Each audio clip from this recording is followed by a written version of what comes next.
Good day, entrepreneurs! Marami na naman kaming business ideas na nakahain ngayon, and who knows, today might be your lucky day. Bagong araw, bagong negosyo idea. Oops! Patikim pa lang po yan. Stay tuned to find out more. Ako po si Gladys Reyes Somiru. Ito ang all-new bigger, better, and brighter #1 negosyo partner on TV. Go Negosyo, kaya mo!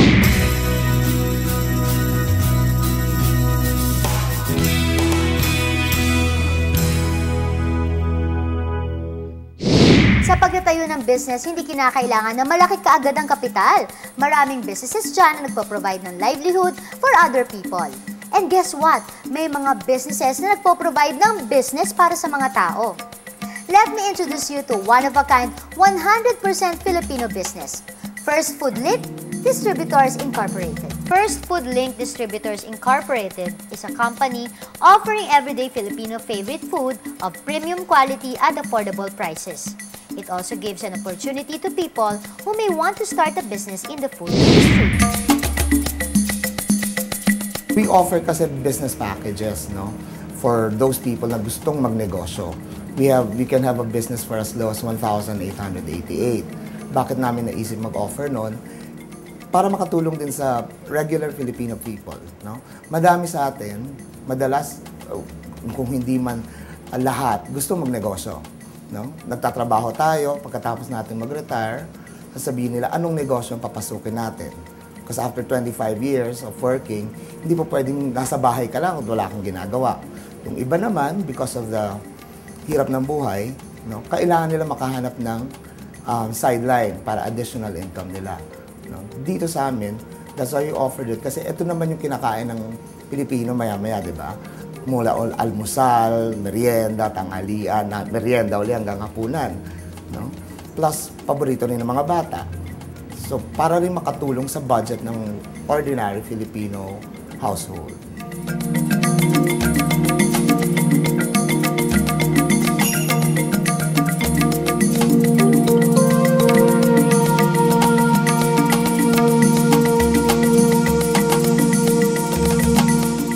Make sure yung raw materials namin is NMIS inspected. The commissary that we have is also BFAD accredited. Palagi ko sinasabi, as long as nandun yung passion mo, no, for the business, as long as naniniwala ka dun sa negosyo mo, alam mo magsasucceed ka. And most especially, you have to know kung ano yung negosyong pinapasok mo. Kasi without knowledge, kahit napakaganda ng konsepto mo, napakaganda ng marketing strategies mo, maski nakakapag-advertise ka big time, wala rin yun kung hindi mo mismo alam kung how to run the business itself. At kung hindi mo naman mahal yung negosyong papasokin mo. True enough, maraming households ang natulungan ng First Food Link. In fact, sa sobrang tuwa namin, pinuntahan ng Go Negosyo team ang isang distributor nila na nag-avail sa product center. Dati akong employee from a company, and then parang nag-recession din. So we decided ng husband ko to build ng sarili naming negosyo. Sa marketing strategy namin, all we have to do is siguro kailangan namin maghanap ng ibang mga kliyente so that we can survive. Kasi kung bibase mo lang yung mga walk-in, baka hindi natin makuha yung dapat namin gustong kuhain. So we decided ng husband ko na pasukin yung mga offices and to introduce our products. Nag-free taste kami sa kanila para makilala yung produkto na kinikerry namin. Sa initial capital namin, pero dun sa binayaran namin dito sa franchising fee, magre-raise na kami kasi yung mga gamit namin puro electric. So siguro magre-raise kami ng 150 and above. So 150,000 po namin na initial capital, kasama na po dun yung binayaran namin sa Foodlink, and then yung pagpapaayos ng store namin, and then yung ibang appliances na binili namin. Nung nag-start kami noong January, we see to it na kahit na madaling araw, we have to go to kung may magpapadeliver sa amin ng gabi na, gagawin namin. Para lang at least mabilis namin makikita yung hinahanap namin capital. Every time may fiesta dito, we are selling outside para lang dumami yung mga walk-ins namin. Gagawin nyo talagang lahat. Makuha nyo lang yung gusto nyo. Alam naman natin lahat yan, pag empleyado ka, may boss ka. may mga kasama ka, makikisama ka. Pero pag nagsarili ka ng business like this, kayong, ano ba, may asawa kayo or single ka, ikaw lang magpapalakad ng negosyo. So lahat, hawak mo. Kung mag-asawa kayo, kung mag-boyfriend, girlfriend kayo, kailangan nandun yung teamwork ninyo. And then, number 2 po, huwag niyong iisipin yung nagastos niyo. Kasi eventually, akala ninyo hindi niyo na nababawi. Pero yun pala, nabawi niyo na. Tsaka po, most especially, number 3 po is tiyaga. Wala po tayong tiyaga, wala tayong nilaga. So, ganun po.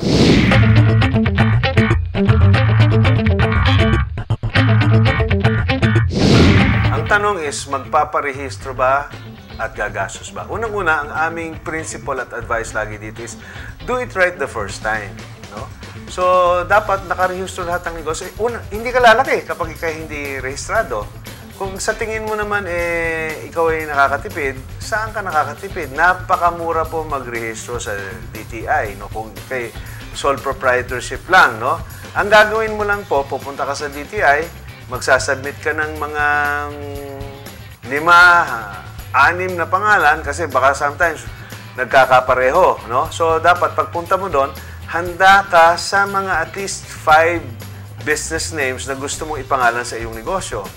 Pagkatapos nun, lalabas yun, sa napili nila, kasi 1, 2, 3, 4, 5 yan, based on priorities, no? Kung ano yung mga gusto mong nakalista.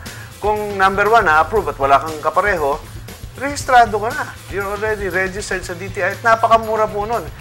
Hindi ko matandaan kung magkano. Wala pa nga po yatang 500 eh. Ano po ba ang gastos doon na naitama mo yung negosyo? Diba? So, do it right the first time. I-rehistro mo. Kung hindi ka pa nakakarehistro ngayon, huwag kang mag-alala sa negosyo, sa presyo, kasi napakamurang magparehistro sa DTI. Kapag rehistrado ka na, i-rehistro mo rin yan sa mga kaukulang agencies, kagaya ng Department of Labor, SSS, BIR. Kasi yan naman ang dapat ginagawa ng isang negosyante, itama ang kanyang negosyo. Hindi naman pwede ikay kumikita dahil hindi ka nagbabayad ng buwis. Aba, hindi yata sang-ayon sa ating patakaran yan, di ba? So, kailangan ikay successful, dahil ikay magaling, hindi dahil nakakatipid ka, dahil hindi ka nagbabayad ng karampatang mga buwis, di ba? At mga registration fees, no? So, all successful businesses, no? Do it right the first time. Yan lang po at salamat sa inyong katanungan. And now, ang susunod po natin na segment will surely tickle your entrepreneurial mind. Have you ever wondered kung saan kinukuha ng mga big-time restaurants ang mga food supplies nila? Eh di syempre sa suppliers. Pero alam niyo po ba na they can get all their supplies in just one establishment? At ito po ang tinatawag na commissary. And with us today is Mr. John Javier, his wife Jean, and their son Benjamin! Hello, Benj! Tinan mo naman, tuwan-tuwa si Benjamin to be with us today here in Go Negosyo. Welcome to the show! Thank you. Yes, good We're day. glad to Yes, so hello sa ating mga ka-Go-Negosyo.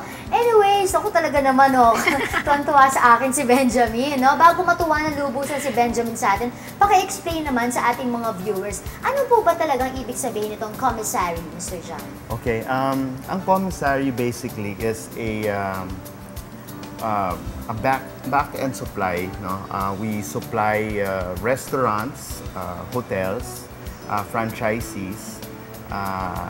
We supply them from how do you say it? From the dim sum down to the sauces. Sauces, Yeah. diba? So ito pang samples, Yes, no? these are the samples that some of the samples that we make.